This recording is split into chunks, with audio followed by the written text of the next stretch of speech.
এই দুনিয়ার মায়া মোহাব্বত ছেড়ে আমাদেরকে একদিন চলে যেতে হবে।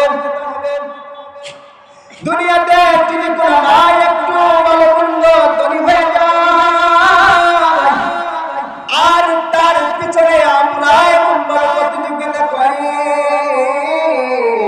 যে সে এমন ভাবে ধনী হয়ে গেল, তার যদি একতলা বাসা থাকে আমারটা দুইতলা থাকতে হবে, এরকম আমাদের চিন্তা ভাবনা।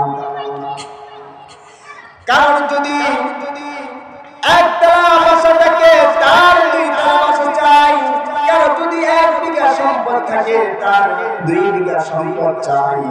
আর এমনটা হয়ে যায়, এমন আজ পর্যন্ত কোনো লোক দেখা গেল না সে যদি 5 ওয়াক্ত সালাত আদায় করে, আমিও 5 ওয়াক্ত সালাত আদায় করব, কিংবা 5 ওয়াক্ত সালাত আদায় করে রাতের বেলা তাহাজ্জুদ করব, এরকম কোনো ব্যক্তি পাওয়া যায় না। যদি কারো একটু ভালো হয়ে যায়, একটু সে ধনী হয়ে যায়, চার মাথার ভিতরে চিন্তা করে যে আমিও ধনী হয়ে যাব, আমাদের আরো আরো আরো টাকা পয়সা লাগবে, আছে না? এই আরো আরো বলে এই দুনিয়ার লোক লালসা তাদেরকে গাফেল করে দিয়েছে। আল্লাহুম্মা তাকাসুর হাত্তা যুরতুমুল মাকাবির। আল্লাহ রাব্বুল আলামিন বলে, হে দুনিয়ার মানুষ, এই লোক লালসা তোকে গাফেল বানিয়ে দিয়েছে। এই লোক লালসা যতক্ষণ পর্যন্ত তোরা কবরে না চলে আসবি, ততক্ষণ পর্যন্ত তোদের এই লোক লালসা ছাড়বে না। আর আল্লাহ রাসূল সাল্লাল্লাহু আলাইহি ওয়াসাল্লাম বলেন, উমদুহু ইলা আসফালিন, যে তোমার থেকে খারাপ অবস্থায় আছে তার দিকে তুমি তাকাও। ওয়ালা তানদুরু মান হুয়া আলামিন, যে তোমার থেকে ভালো অবস্থায় আছে তার দিকে তুমি তাকাও না। কারো যদি সাইকেল থাকে সে হোন্ডার আশা করে, আর কারো যদি মোটরসাইকেল থাকে সে পাইলটের চিন্তা ভাবনা করে, কারো যদি পাইলট কার থাকে সে হেলিকপ্টারের চিন্তা ভাবনা করে।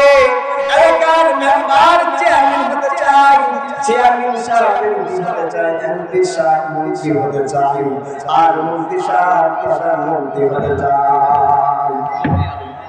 কেননা এই দুনিয়াতে মানুষ টাকা পয়সার কারণে এমন ভাবে ছুটতেছে, দেখা যায় সে ঠিকভাবে আল্লাহর ইবাদত করে না। যে তোমার থেকে খারাপ অবস্থায় আছে তার থেকে তুমি তাকাও। ওয়ালা তানদুরু মান হুয়া আলামিন, যে তোমার থেকে ভালো অবস্থায় আছে তার থেকে তুমি কি করো না, তাকিও না। শেখ সাদী রহমাতুল্লাহি আলাইহি, আপনারা হয়তো ছিলেন, শেখ সাদী রহমাতুল্লাহি আলাইহি অনেক বড় আলেম ছিলেন, ইরানের বিখ্যাত আলেম। বালাগুল উলা বিকামালিহি কাশাফাত তুজা বিজামালিহি হাসনাতু জামিউ ফিসালিহি সাল্লু আলাইহি ওয়া আলিহি। এই কবিতাটা হলো ইরানের বিখ্যাত কারি জনাব মুহাম্মদ শেখ সাদী রহমাতুল্লাহি আলাইহি। শেখ সাদী রহমাতুল্লাহি আলাইহি এই কবিতাটা, এবার শেখ সাদী রহমাতুল্লাহি আলাইহি ইরানের বিখ্যাত কারি কবি, অর্থাৎ তার একবার আর্থিক অবস্থায় সে ভুগতেছে, তার গায়ে দেওয়ার মতো কোনো ভালো জামা নাই, পায়ে দেওয়ার মতো কোনো স্যান্ডেল নাই, জুতা নাই। এবার সে শেখ সাদী রহমাতুল্লাহি আলাইহি রাস্তা দিয়ে হাঁটা শুরু করলো।